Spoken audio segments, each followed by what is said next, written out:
Hey, what's going on, everybody? It's Derek here. We today are going to do a lab where we look at creating an elastic file system and also using the mount helper to mount that to a mount target. In our case, it's going to be a subnet that has a couple EC2 instances in it. So if and I haven't done this too often, so we're going to be using some AWS documentation. But if I go ahead and just show you this here, pull this over. So what mount targets do is it allows a few different points of communication to your centralized file system. And in this case, what it would do is it would allow these three instances, okay? Even though they're in different availability zones, they can all use the same file system so that changes in the file system are recorded across the entire sort of scope of the file system, right? All instances can see all changes. What we're going to do today for simplicity is we are just going to have our two EC2 instances here in the same subnet, in the same AZ, and then we're going to use, again, the mount helper to get our mount target configured and connected to our two instances, okay? So what we can do now is, well, I've already done a few things. You'll need to do a couple things, but I can kind of show you what you'll need to do here. So of course, you'll need to create your instances first. So if we come in here to EC2, and I've already got my instances up and running for the sake of time, but I'll just show you what it would look like if you need to go in and set up your own instances, what you do.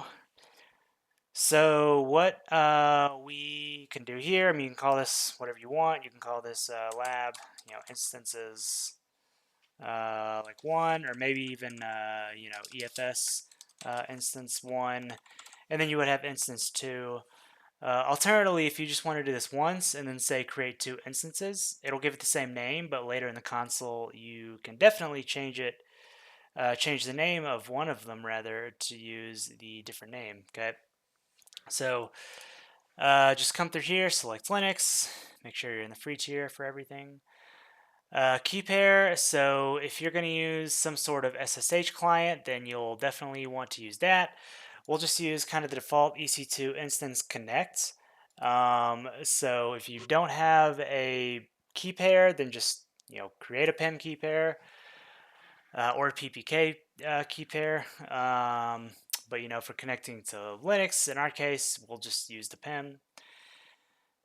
In the network settings, so like we saw in that uh, illustration, we want to make sure that your instances are both in the same subnet. So you can click Edit, and then you'll just specify, USEs 2B, 2A, or whatever region you're in.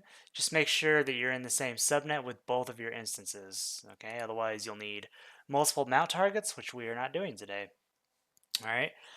And what I did in here is I created a custom security group, okay? And not only did I allow SSH traffic from anywhere, which of course isn't super secure, but whatever, it's just a lab.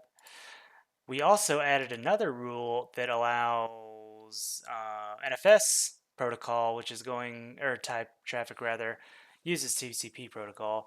But this is what EFS is going to use to communicate, with your instances. All right, so we need to allow NFS type traffic in this security group that we associate with our instances. All right, you can leave the rest of these at their defaults and then hit launch instance.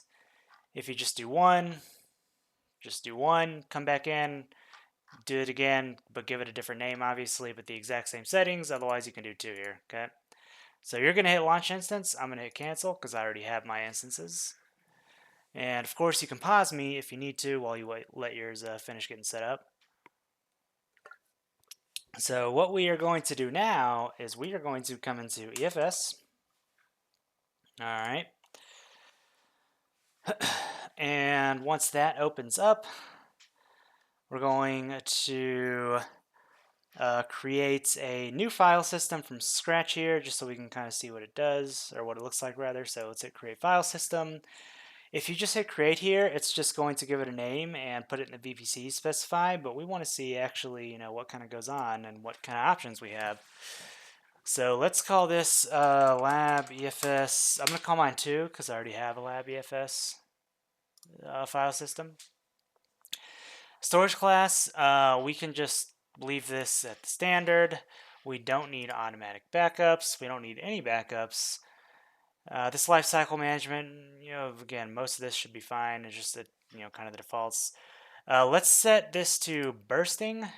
It's going to be a little cheaper. Not that we're really going to pay for anything because we're going to get rid of this as soon as we finish up with it.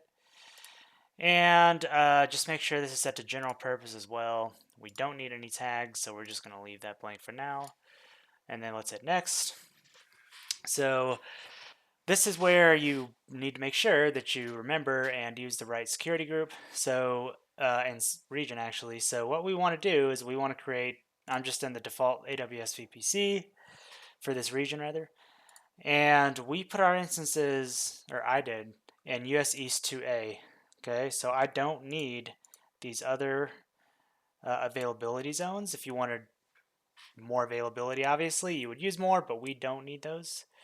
So I'm just going to remove all those. And this is where we want to set our security group that allows us to use SSH and NFS traffic. So what I'm going to do is I'm going to select that. I'm going to deselect that one. And so now I'm using my security group that allows SSH and NFS traffic. Okay. So now we can just go ahead and click next. And if you needed like some kind of specific policy to control access or whatever to this file system, you could do that here. We don't need that, so I'm just going to click next. And this will just kind of review everything that you have selected. And if that looks good, just click create. And it should only take a few seconds here. Okay, it's done. That's fast. So let's click view file system, and it just kind of provisions not a lot of space, but that's totally fine for us. But what we need to do now is we need to connect to our EC2 instances with SSH so that we can start kind of setting up this mount helper, right, to start connecting to our mount target. So I'm going to click EC2. I clicked EFS first on accident. There we go. EC2. And I'm going to go to my instances and let it pull it up here. So mine are running and ready to go. So I'm going to first connect to instance 1. So if I just hit connect, we'll just use the standard EC2 instance connects because it's probably the easiest way to do it. So I just hit connect here and it should pull up a shell here.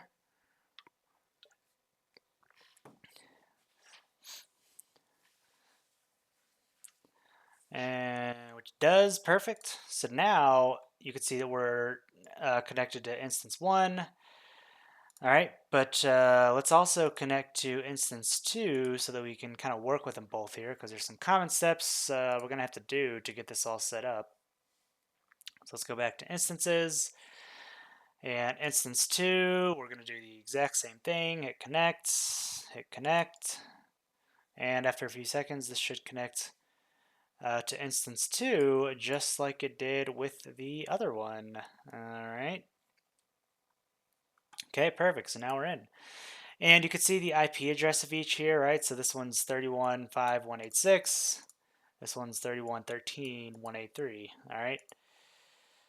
So now that we have these set up, and now that we have our file system set up, we're going to go to the AWS documentation.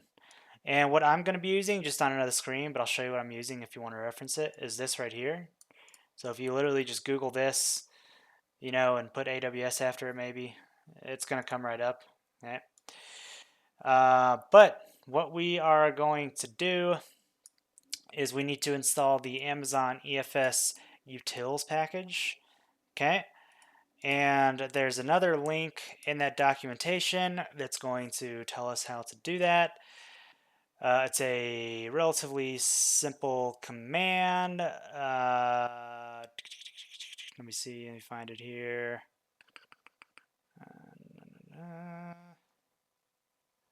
Mac. No, we okay, on Linux distributions. Okay, there we go. So launch an instance. We did that. Access the terminal with that. So it wants us to run this command right here. Sudo yum install -y Amazon EFS utils. So that's what we're going to do on both instances. Okay, we got to do it on both. So I'm just going to copy that command. I'm going to come into here. I'm going to paste that here. This is on instance 2. And looks like it's taking a second there to paste, but we'll get there. Maybe it's not. All right. There we go. So let's hit enter here. And it looks like that finished no problem. We're just going to do the exact same thing over here on instance 1. Okay. All right, perfect. So now that is installed. All right, check.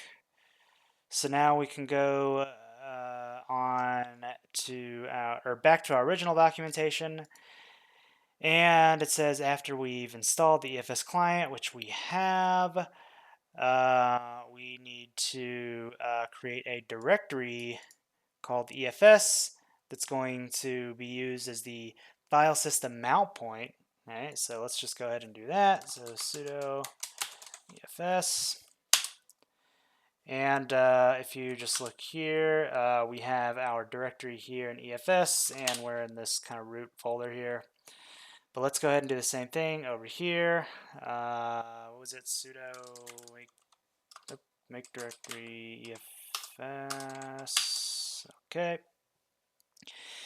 All right, so we have that. So now it says run one of the following commands to mount your file system. So to mount using the file system ID, which I think sounds like a good idea because we have that ID right here. So let's go ahead and copy that. And it says to use that, we need to do this. So sudo, let's see.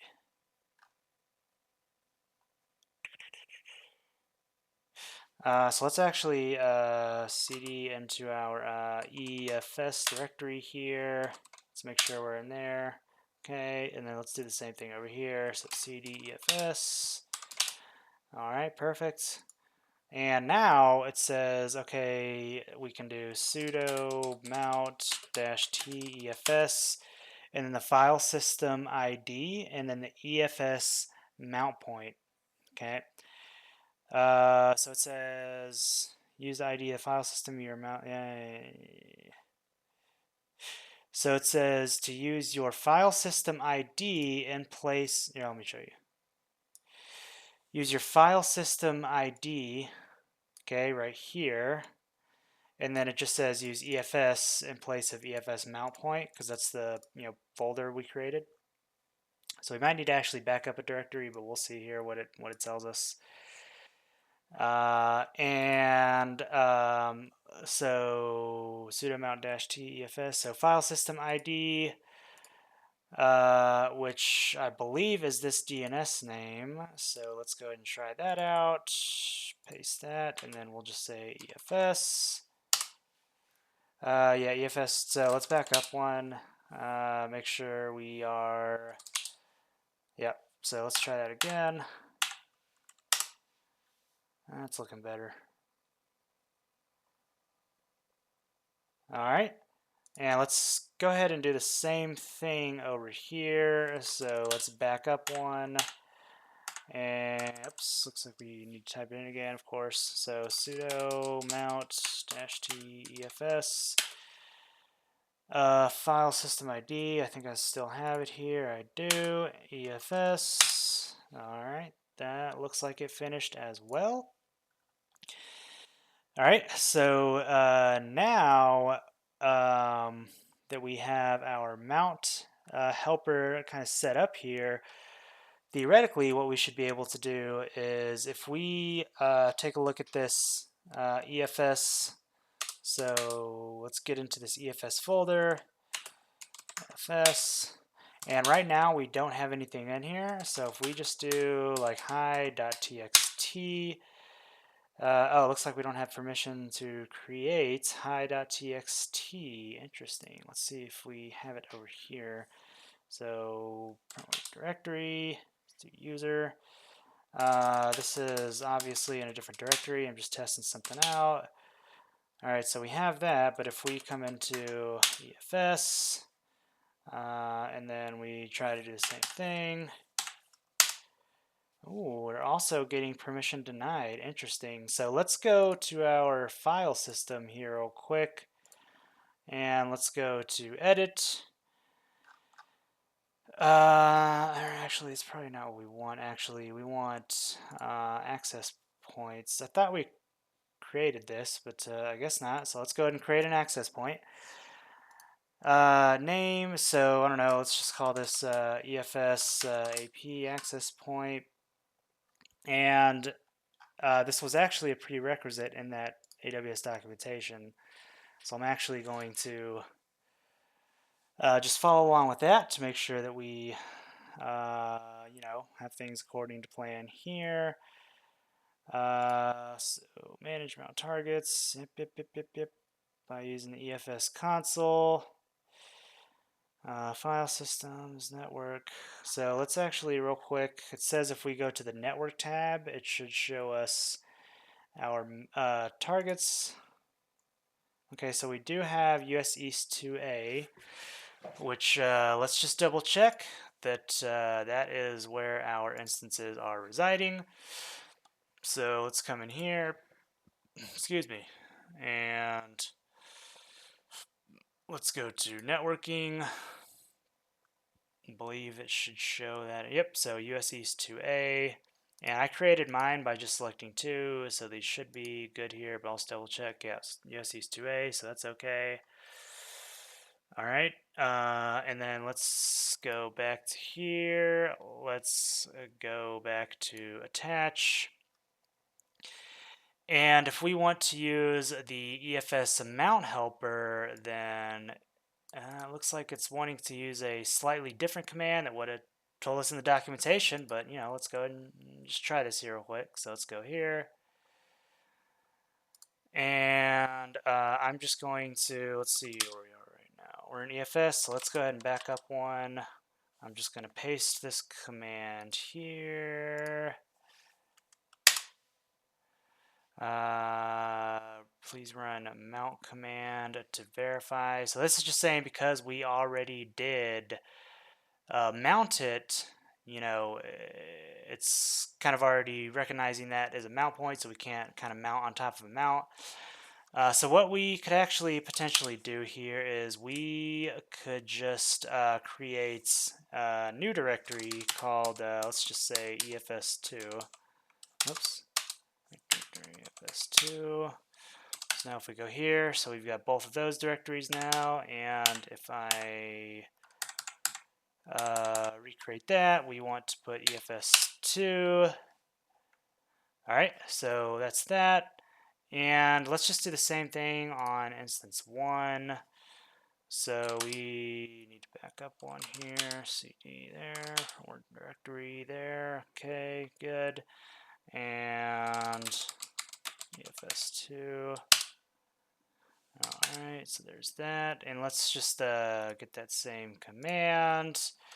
Change it to EFS2. Boom. Alright, so now we've used, according to EFS, the mount helper here. So now let's try, let's see, so we're in here. Let's go to EFS2 and let's now see if we can create this. And we're still getting a permission denied. So let's see. Security groups. Yeah, our security group has NFS and SSH traffic, so that should be fine. Let's real quick see if we can get to the bottom of this error here. So I'm just gonna do a quick search. Cannot create file 3 EFS. Just looking at some not a user. Let's maybe try this. Touch txt.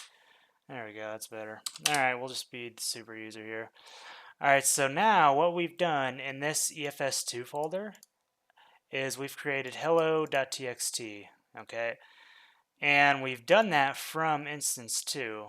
Now if I come to instance 1, we can see here that it has EFS2, so if I switch directories and go to EFS2, now if I hit ls, we have hello.txt, right? But we're on instance 1. So what that means is that if we, create something on instance 2, it's going to be seen on instance 1 and vice versa, okay? So to further demonstrate that, if we come in here and let's just say sudo touch let's just call this from instance 1.txt. So now you could see that in this EFS2 folder, right, you've got hello.txt, and you've also got this text file that we created from instance 1. Right? Let's go back to instance 2 now, and let's list the contents of this folder. And you can see that it recognizes that same text file. All right. So to again get, oh Jesus, came out of nowhere. Sorry about that. So to again kind of give you another visual here, what we've essentially done now is there it is. So we have created 2 instances in the same subnet, and by using a mount target with the mount helper, we are now having these 2 instances share the same file system, right? So in a real scenario, you could potentially have your end users or whoever writing to the same file system for multiple instances, but having, it's kind of like a shared repository, right? You're having these new records and updates and whatever shared across all of your instances, and that's the whole point of EFS, right? So that is how you create a file system, mount it on instances, and have them communicate updates with each other by using a mount target. Okay, let's go ahead and just clean up so we're not paying for anything. So I'm just going to close these tabs to disconnect from there. Let's go ahead and delete this file system here. Let's click delete. We got to enter our ID here, and by the way, that looks like different ID than what we were actually using. You can kind of see I was using the DNS earlier, which probably wasn't helping, but it wanted the actual system ID, and we found that by going to attach and using the mount helper. Okay, so let's hit confirm to go ahead and get started on deleting that. And you can see it's deleting the mount targets that are associated with it as well. And I'm also going to just delete this other one that I have here. Copy the ID, Control C, Control V, delete. All right, so you can see I already deleted the other one, so it'll go ahead and delete this one soon too. And let's just make sure that we get rid of these instances as well. So I'm just going to select, terminate. And there we go. So these instances, should be shutting down, and we will not be paying for them. All right. So that's our EFS lab. Hopefully that's helpful and not too complex. I personally don't use EFS much, so setting it up, as you saw, was a little weird for me. But if you run into errors, it's easy, relatively easy to figure out if you just do some searching. All right. So hopefully that's helpful, and we will see you in the next lab.